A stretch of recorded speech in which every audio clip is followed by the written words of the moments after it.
جس پر آپ علیہ الصلاۃ والسلام نے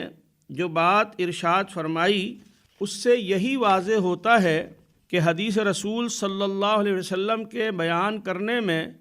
حد درجہ احتیاط اور خوف خدا کو ملحوظ خاطر رکھنا چاہیے۔ قرون اولیٰ میں احادیث مبارکہ کو سند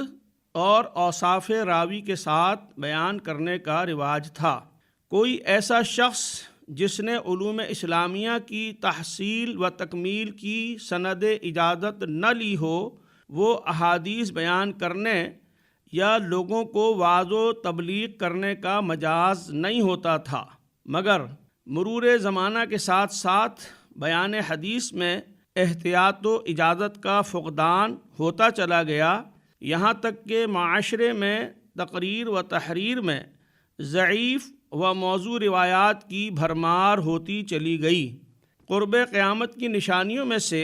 ایک یہ بھی بیان کی گئی ہے کہ تم لوگوں کے سامنے احادیث کے نام پر وہ باتیں بیان کی جائیں گی جو نہ تم نے کبھی سنی ہوں گی اور نہ تمہارے باپ دادا نے۔